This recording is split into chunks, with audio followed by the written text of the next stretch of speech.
హల్లెలూయా.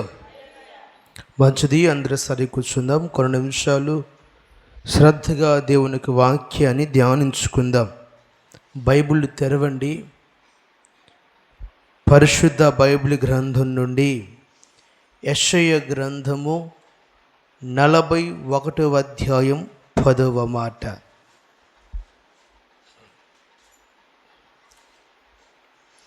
త్వరపడాల. నేను పట్టుకుని దాని కొనల నుండి పిలుచుకునివాడా, నీవు నా దాసుడువని నేను విడిచిపెట్టక ఉపేక్షింపక నా ఏర్పాట్లో నీవు ఉన్నావు కాబట్టి నేనైతే చెప్పి ఉన్నాను, నీకు తోడై ఉన్నాను, భయపడకుము, దిగులు పడకము, నేను నిన్ను బలపరుతును. ఆమేన్, హల్లెలూయా. మన చదువుకున్న లేఖన భాగంలో దేవుడు ఈరోజు మనతో మాట్లాడునుగాక. బిడ్డలారా, శ్రద్ధగా దేవునికి వాక్యాన్ని గమనించండి. దేవుడు ఇజ్రాయేల్ ప్రజల గురించి పలికిన దైవోక్తి ఏమిటంటే, చాలామంది తమ తమ పరిస్థితులను బట్టి, తమ ఇప్పుడు అనుభవిస్తున్న శోధన శ్రమలను బట్టి వారు దిగులు పడువారుగాను బలహీనలైపోయినారంట.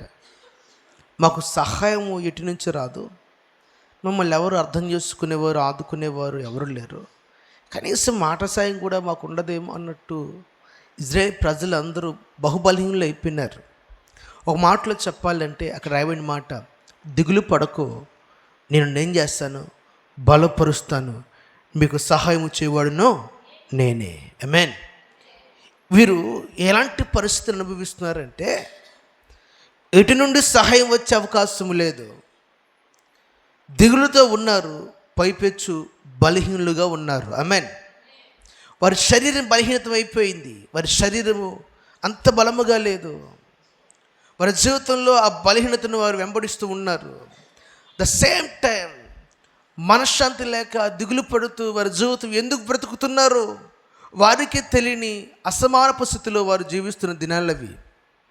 అలాంటి దినాల్లో దేవుడు ఇజ్రాయిల్కు తోడై ఉండి వారిని ఆదుకొని బలపరచువాడని ప్రవక్త చేత ఒక దైవోక్తి బయలుకు వచ్చింది. ఆమేన్, హల్లెలూయా. ఈ పూట ఎందరైతే ఈ దేవునికి నోటి మాటను మీ హృదయంలో తీసుకుంటారో మీరందరినీ నా తండ్రి బలపరచునుగాక. హల్లెలూయా.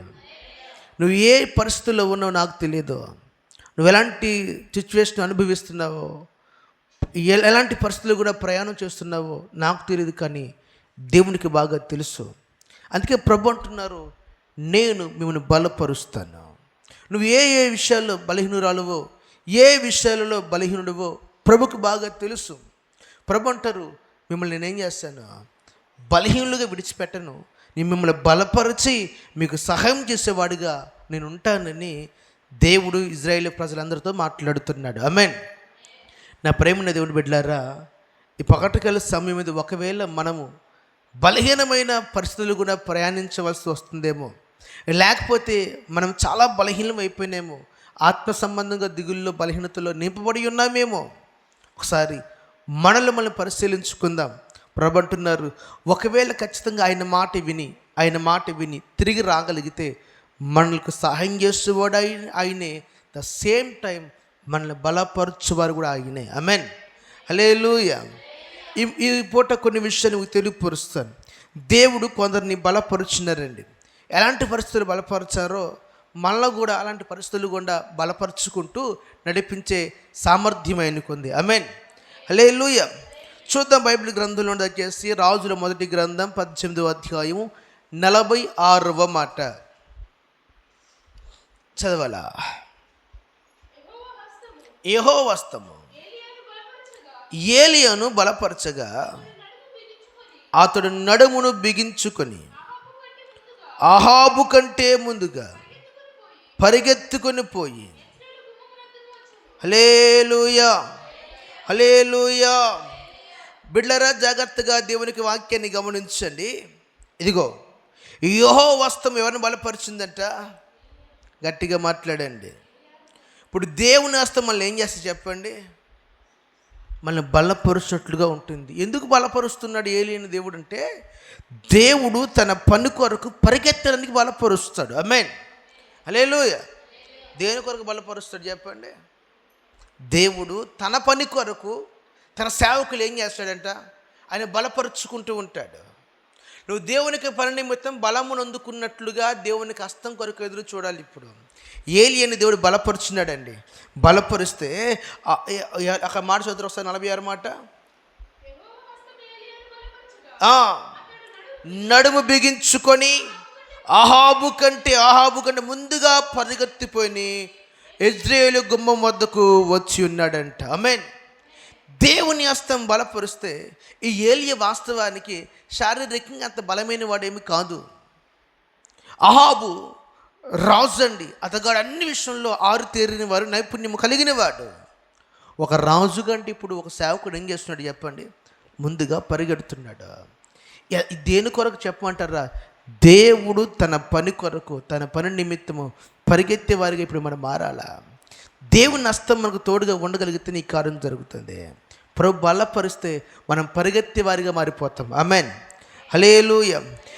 ఏలియా దేవుని బలపరిచాడు. ఇప్పుడు ఏలియాని ఎప్పుడైతే దేవుడు బలపరిచినాడో ఇప్పుడు ఏలియా పరిగెడుతున్నాడు.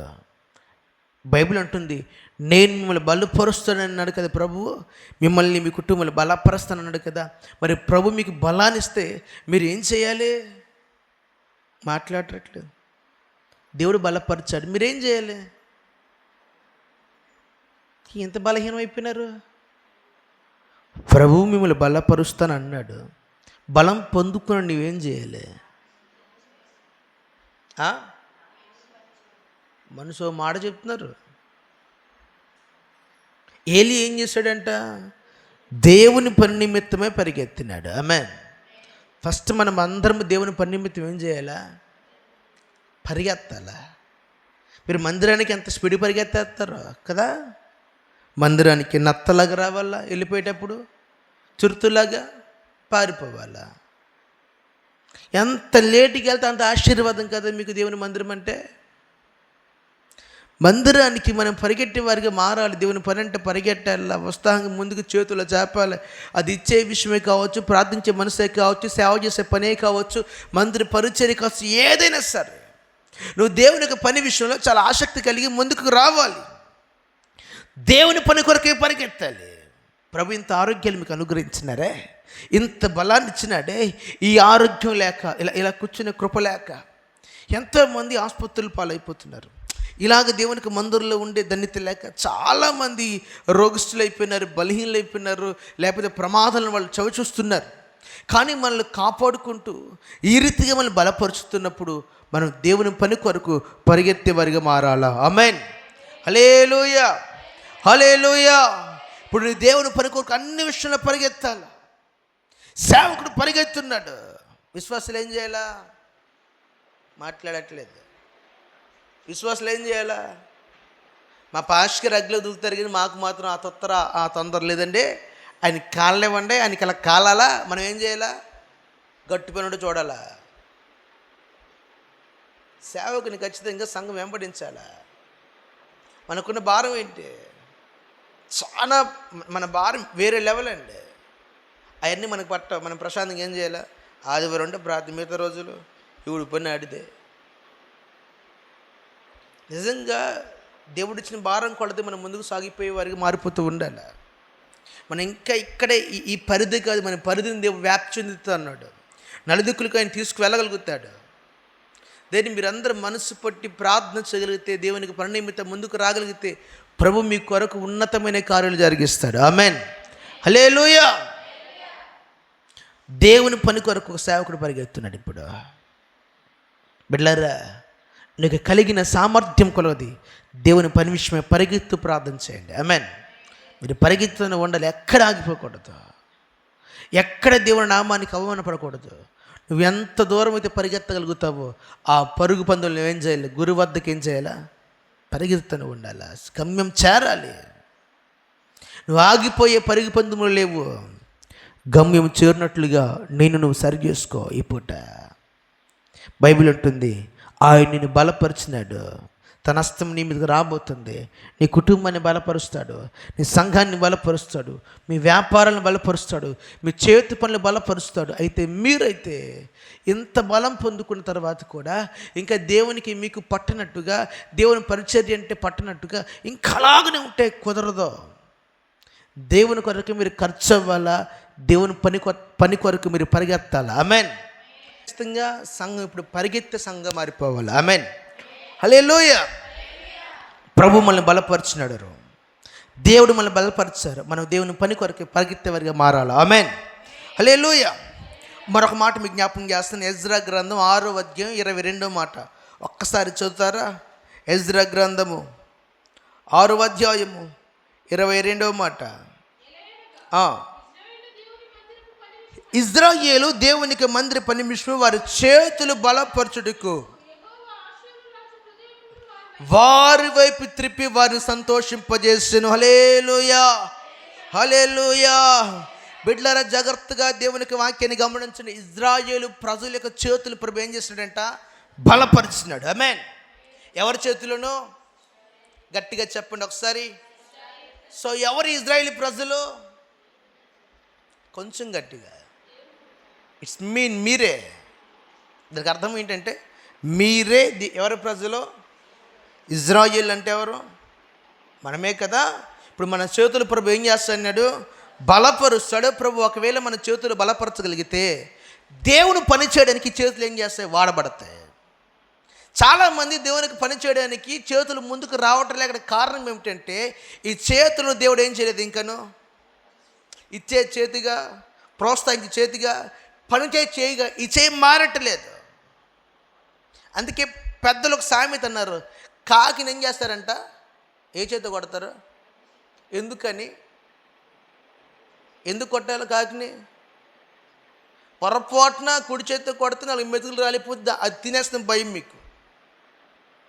నేను అంటాను, ప్రభు మీరు దేవునికి మందిరంలో బలముగా ప్రార్థించే వరకు మీరు మారండి. ఈరోజు మీ ప్రార్థనతో ఒకటే, మన చేతులను దేవుడు బలపరిచినట్లుగా ప్రార్థన చేయండి. ఆమేన్. హల్లెలూయా. అయ్యా, మా సంఘంలో చాలామంది బిడ్డలు ఉన్నారు, దాదాపుగా ఒక 100 మంది ఉన్నారు. వీరి చేతులు మీరు ఏం చేయాలా? గట్టిగా ప్రభు బలపరచాలి. ఎవరు బలపరచారా? దేవుడు బలపరచాలి. బలపరచాలంటే నువ్వేం చేయాలి? ఇప్పుడు వారి కొరకు విజ్ఞాపన చేయాలి. ఆమేన్. పని ఆగిపోతుంది, పరిచర్య ఆగిపోతుంది, సంఘాల్లో మంట తగ్గిపోతుంది, పరిచర్య భారం వారి జీవితంలో అంతరించిపోతుంది. అని మరలా తిరిగి పురుకొల్పాలి. ప్రభువా, వీరి చేతులు బలముగా మార్చబడాలి. ఆమేన్. వీరి చేతులు బలముగా ఉంటే మా సేవకుడు పని చేయగలుగుతాడు, సంఘం సంతోషంగా ఉండగలుగుతుంది, సంఘం పరిచయం రాగదు, దూపం ఆగదు, నిత్యం మీ మహిమ అక్కడ ఖచ్చితంగా కొనియాడబడుతుంది అని ఒక తలంపుతో మీరు ఏం చేయాలంటే సంఘముల్లో ఉన్న ప్రతి వారి చేతుల కొరకు మీ అనుదిన ప్రార్థనలు మీరు జ్ఞాపకం చేసుకోవాలి. ఆమేన్. మీరు ప్రార్థన చేస్తుండగా దేవుడు మీ చేతులు ఏం చేస్తాడు? బలపరుస్తాడు. ఆయన మీ చేతులు బలపరుస్తే, ఆయన మీ హస్తాన్ని బలపరిస్తే అది దీవెనకరంగా మార్చబడతాయి. ఆ చేతులు అంట ఎప్పుడైతే బలపరచబడుతుందో అక్కడ రాయబడిన మాట చదువుతారు ఒకసారి. యెహోవా అష్షూరు రాజు హృదయమును ఏం చేశారంట? వారి వైపు త్రిప్పి వారిని సంతోషింపజేసినాడు. ఆమేన్. దేవుడు నీ చేతులను ఒకవేళ బలపరిస్తే, ఎవరి కొరకైతే నువ్వు ప్రార్థన చేస్తావు వారి హృదయం ఏమైపోతాయి? త్రిప్పబడతాయి. వారి లోకంలో ఉన్నవారైనా సరే, అష్షూరు రాజు వాస్తవానికి దేవుని నమ్ముకునేవాడు కాదు. ఆ రాజు కూడా ఇజ్రాయేల్ ప్రజలకు సహాయం చేసేవాడిగా మారిపోయినాడు. ఆమేన్. దీనికి కారణం అంతా ఒకటే, వారి చేతులను దేవుడు బలపరిచినాడు. మన చేతులు, మన సంఘ చేతులను ప్రభు బలపరిచి మనం ఎవరి నిమిత్తం ప్రార్థన చేస్తున్నామో, ఏ అవసరత కొరకు ప్రార్థన చేస్తున్నామో, ఏ కుటుంబం కొరకు విజ్ఞాపన చేస్తున్నామో ఆయా కుటుంబాలలో, ఆయా అవసరాలలో, ఆయా పరిస్థితులను ప్రభు పూర్తిగా మార్చివేస్తాడు. ఆమేన్. ప్రభు ఖచ్చితంగా మన కొరకు నూతన కార్యం జరిగించగలుగుతారు. ఆయన విడిచిపెట్టి దేవుడిది కానే కాదు. నా ప్రేమని దేవుని బిడ్డలారా, మీరు ఆలోచించిన వాక్యాన్ని గమనించండి శ్రద్ధగా. బైబిల్ అంటుంది, దేవుడు ఒక్కసారి మన చేతులు తాకితే ఈ చేతులు బలమైన చేతులుగా మారిపోతాయి, రాజ్యాలు కదిలింపబడతాయి. నువ్వు ఎవరి కొరకైతే చేతులెత్తి ప్రార్థన చేస్తావో వారి హృదయం ఖచ్చితంగా మారిపోతుంది. ఆమేన్. ఒకటే ప్రార్థన, ప్రభువా మా చేతులను బలపరచండి. ఈ చేతులు బలముగా ఉండగలిగితే మీ సేవ ఆగదయ్యా, మీ పరిచర్య ఆగదు, కుటుంబాలు నాశనం అయిపోవు, కుటుంబాలు కట్టబడతాయి, మీ రాజ్యం ఖచ్చితంగా మేము కళ్ళారా చూడగలుగుతాం. ఆమేన్. హల్లెలూయా. ఖచ్చితంగా మన దేవుడు మనల్ని విడిచిపెట్టేవాడు కాదు, బలహీనపరచేవాడు అంతకంటే కాదు. అయితే మీ ప్రార్థన ఒకటే, ఈరోజంతా మీరు రోజులు దాచుకోండి, సంఘంలో ఉన్న ప్రతి ఒక్క బిడల చేతులను ప్రభు ఖచ్చితంగా బలపరచాలా. ఆమేన్, హల్లెలూయా. మరొక మాట మీకు జ్ఞాపకం చేస్తాను. దయచేసి 2వ తీమోతి రాసిన పత్రిక, తీమోతికి రాసిన 2వ పత్రిక 4వ అధ్యాయం ఒకసారి తెరుస్తారా? 4వ అధ్యాయం 17 అనుకుంటా, చదవండి. అయితే నా ద్వారా స్వార్థ పరిపూర్ణంగా ప్రకటించబడి నిమిత్తము అన్యజనులందరూ దాన్ని విని నిమిత్తమును ప్రభు నా పక్కన నిలిచి నన్ను బలపరచును గనుక నేను సింహము నోటి నుండి తప్పింపబడి తిని. హల్లెలూయా, హల్లెలూయా. బిడ్డలారా, శ్రద్ధగా ఈ మాట ఒక్కసారి బలముగా ఆలోచన చేయండి. సేవకుడు అంటున్నాడు తీమోతికి రాస్తూ, తీమోతి, ఈ మాట నువ్వు సేవకుని ఒక మాట గుర్తుపెట్టుకో. ఇదిగో నా దేవుడు నన్ను బలపరుచున్నాడు. ఆమేన్. నా దేవుడు నన్ను ఏం చేస్తున్నాడంట? బలపరిచాడు. కాబట్టి నేను సింహము నోటి నుండి ఏం చేస్తున్నాను? తప్పింపబడ్డాను. ఆమేన్. ఇప్పుడు దేవుడు మిమ్మల్ని బలపరిస్తే, దేవుడు మీ కుటుంబాన్ని బలపరిస్తే, దేవుడు సంఘాన్ని బలపరిస్తే, దేవుడు సేవకుడిగా నన్ను బలపరిస్తే, మనం సింహము నోటిని ఏం చేస్తాం చెప్పండి? సింహాల నోట్లోంచి మనం బయటికి రాగలుగుతాం. ఇంపాసిబుల్ విషయం ఏమంటే, సింహం నోట్లోకి వెళ్ళినట్టు మరలా బయటికి ఖచ్చితంగా రాగలుగుతాడా? అయ్యే పని కాదు అది. సింహం నోట్లో తలబెట్టడం అంటే తన ప్రాణం తను ఏం చేసినట్టు కోల్పోవాలా. కానీ నేను సింహం చేతి నుండి తప్పించబడ్డాను, దానికి కారణము నా భక్తి ఎన్ని కాదు నాన్న, నా దేవుడు మమ్మల్ని ఏం చేస్తున్నాడు. కొంతమంది విడిపించుకునే బంధకాల్లో ఉండిపోతున్నారు, కొంతమంది విడిపింపలేని సమస్యలు అలాగ ఉండిపోతున్నారు, కొంతమంది విడుదల లేని పరిస్థితులకు వెళ్ళిపోతున్నారు.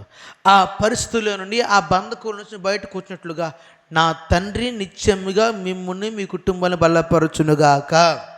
హల్లెలూయా. అఫ్కోర్స్ ఒకవేళ మీ జీవితాల్లో మీ బిడ్డలు ఎవరైనా త్రాగుబోతులు ఉంటే, తిరుగుబోతులు ఉంటే, జోదగాళ్ళు ఉంటే, వ్యభిచారులు ఉంటే, తాగుడికి డ్రగ్స్కి బానిసైపోయిన వారు ఒకవేళ ఉంటే, వారి చేతుల్లోంచి వారు విడుదల పొందలేరు, వారి వల్ల కాదది. కానీ నా దేవుడు వన్స్ వారిని దర్శించి వారిని బలపరిస్తే పూర్తిగా విడుదల పొంది దేవునికి పనులు వాడబడతారు. ఆమేన్. ఇది దేవుడు చేసే కార్యం మాత్రమే. మనుషులు ఎంత చెప్పినా వాడు మారడు. మనుషులు ఎంత వాడి ముందు ఏడ్చినా, వాడు ప్రాణం పోయిన వాడికి ఏం పట్టినట్టు ఉంటాడు. కానీ దేవుడు ఒక్కసారి దర్శిస్తే ఖచ్చితంగా వాడు పూర్తి స్థాయిలో దేవునికి సేవ నిమిత్తమై, దేవునికి పరిచయ నిమిత్తం వాడబడతారు. ఆమేన్, హల్లెలూయా.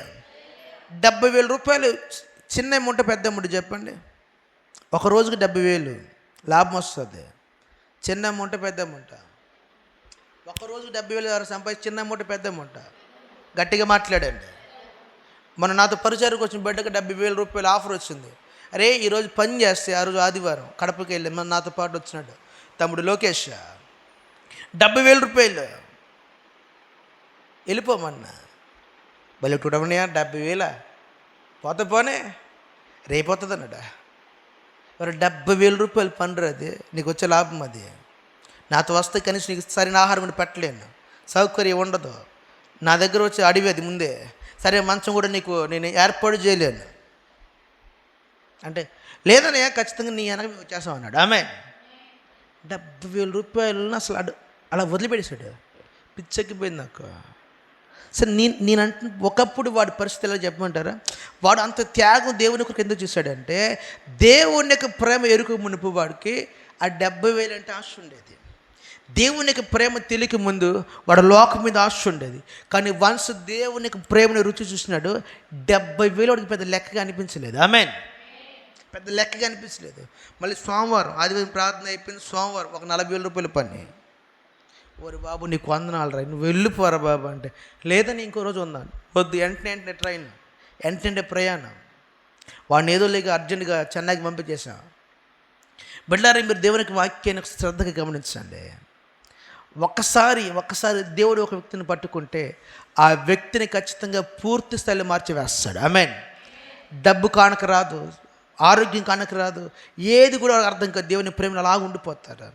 మైమర్చిపోతాం మనం, నిజంగా ఇది అయ్యే పని కాదనుకుంటాం, కానీ వారు చేసి చూపించగలుగుతారు. ఆమేన్. ఇది పెద్ద లెక్క కాదు అనుకున్నాడు వాడు, దేవుడు ఖచ్చితంగా ఒక అద్భుతం జరిగించినాడు. నా ప్రేమను దేవుని బిడ్డలారా, ఒకే ఒక మాట, ఈ మాటలన్నీ ఎందుకు చెప్తున్నానంటే, దేవుడు పౌలుని ఎందుకు బలపరిచి చెప్పమంటారా? దేవుడు పౌలుని బలపరిచిన కారణం ఏమిటంటే, అతన్ని సింహపు నోటిని ఎందుకు విడిపించాడంటే, దేవుని యొక్క రాజ్యం కట్టడానికి. ఆమేన్.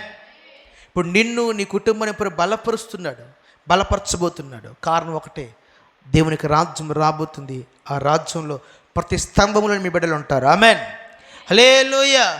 బైబిల్లో ఒక మాట రాయబడి ఉంది, మా కుమారులు ఎలాంటి వారు చెప్పమంటారా? దేవుని యొక్క రాజ్యంలో మూల స్తంభాలు. ఆమేన్. వారు రత్నాలతో పొదినబడిగా మార్చబడతారంట. ఆమేన్. రేపు మన బిడ్డలు ఎలా ఉండాలంటే, దేవుని యొక్క రాజ్యానికి చెక్కబడిన వారిగా, దేవుని యొక్క రాజ్యంలో అమర్చబడిన ఒక అమరికలాగా వారు ఉండాలి. ఇది మన తలంపుల్లో ఉండవలసిన ఆలోచన. మా బిడ్డలు మీరు దర్శించిన ప్రభుని మీరు విజ్ఞాపన చేయండి. మా బిడ్డలను బలపరిచిన బాబు అని ప్రార్థన చేయండి. దేవుడు ఖచ్చితంగా రెప్పపాట్లు మార్చేస్తాడు. ఆమేన్. రెప్పపాట్లు మార్చేస్తాడు. మీ వల్ల కాదు కానీ నా దేవుడి వల్ల ఖచ్చితంగా అవుతుంది. యాజ్ యూజువల్గా కొంచెం టైం తీసుకుంటాడు అంతే. ఆమేన్. కొంచెం టైం ఏం చేస్తాడు ఆయన? సౌల్ని వెంటనే మార్చలేక కాదండి, పౌలుగా కొంచెం సమయం తీసుకున్నాడు. హింసకుడు, దోషకుడు, హానికరుడు, ఆయనంత సాత్వికుడు మరొకడు లేడు ఆఫ్టర్. ఆమేన్. ఒక సీజన్లో, ఒక కాలంలో సౌలు వాడు చెప్పండి, దేవునికి వ్యతిరేకంగా నడిచినవాడు. రెండో కాలంలో సౌల్ టైం స్టార్ట్ అయింది, దేవుని పని స్టార్ట్ అయింది. ఎప్పుడైతే దేవునికి పరిచర్య ప్రారంభమైందో, ప్రారంభం మొదలుకొని ఈ పౌలుగా మారిన తర్వాత దేవుని కొరకు ప్రాణాలు తీసేవాడు. ఇప్పుడు దేవుని కొరకు ప్రాణం ఇవ్వడానికి కూడా లెక్క చేయట్లేదు. గట్టిగా చెప్పండి. ఒకప్పుడు ప్రాణములు తీసేవాడు, ఇప్పుడు ప్రాణాలు పోస్తున్నాడు. ఒకప్పుడు దోచుకున్నవాడు, ఇప్పుడు ఇస్తున్నాడు. ఒకప్పుడు త్రాగుబోతుడు పరిచర్య చేస్తున్నాడు. ఒకప్పుడు తిరిగిపోతాడే, ఇప్పుడు దేవుని కొరకు బలంగా నిలబడుతున్నాడు. ఇట్స్ నౌ గాడ్స్, దేవునికి తలంపులు ప్రారంభమవుతున్నాయి. ఆయన ఉద్దేశాలన్నీ మన జీవితం నెరవేర్చబడే సమయం ఖచ్చితంగా ఒకటి ఉండి తీరుతుంది. దాని కొరకు దేవుడు మనం బలపరచాలి. ఆమేన్. హల్లెలూయా. బలం అంటే శారీరకమైన బలం మాత్రమే కాదు, మీలో ఉన్న అంతరంగ పురుషుడు నానాటికి వాడు ఏం చేయాలి చెప్పంటారా? వాడు బలాభివృద్ధిని అందాలి. అలా బలము నొందగలిగితే మీ బిడలు దేవునికి రాజ్యంలో ఖచ్చితంగా నివాసం చేయగలుగుతారు. ఇంకొక మంచి మాట చెప్పమంటారా? మీ బిడ్డల చేతనే దేవుడు తన రాజ్యాన్ని కట్టుకుంటాడు. ఆమేన్. హల్లెలూయా. మీ కుమారుల చేత ప్రభు ఖచ్చితంగా ఏం చేస్తాడు? తన రాజ్యానికి వారందరిని వాడుకుంటాడు, విడిచిపెట్టాడు. నా ప్రేమైన దేవుని బిడ్డలారా, దేవుని ప్రజలారా, ప్రభు అన్నారు, మీరు దిగులు పడవద్దు, డు నాట్ ఫియర్. ప్రభు ఖచ్చితంగా సదాకాలం మనతోనే ఉండేవాడు, మనల్ని బలపరచు దేవుడు ఆయన. ఆమేన్. ఇంకొక మంచి మాట, ఆయనే మనకు సహాయకుడు, ఆయనే మనకు సహాయం చేయగలుగుతారు. మనుషులు చేయలేని సహాయము ఆయన చేసి చూపిస్తాడు. మనుషులు మహా అయితే మాట మాత్రమే ఏం చేస్తారు? మాట మాత్రమే. కానీ దేవుడు అలా కాదండి. ఒక బలమైన నూతన కార్యం మన కొరకు జరిగించడానికి ఎల్లవేళ సంసిద్ధంగా ఉంటారు. ఆమేన్. అటు కృపాటి సమాధానం దేవుడు మనందరూ నింపునుగాక. ప్రభు మన చేతులు బలపరచునుగాక. మనందరికి ప్రభు క్షేమాభివృద్ధి అనుగ్రహించునుగాక.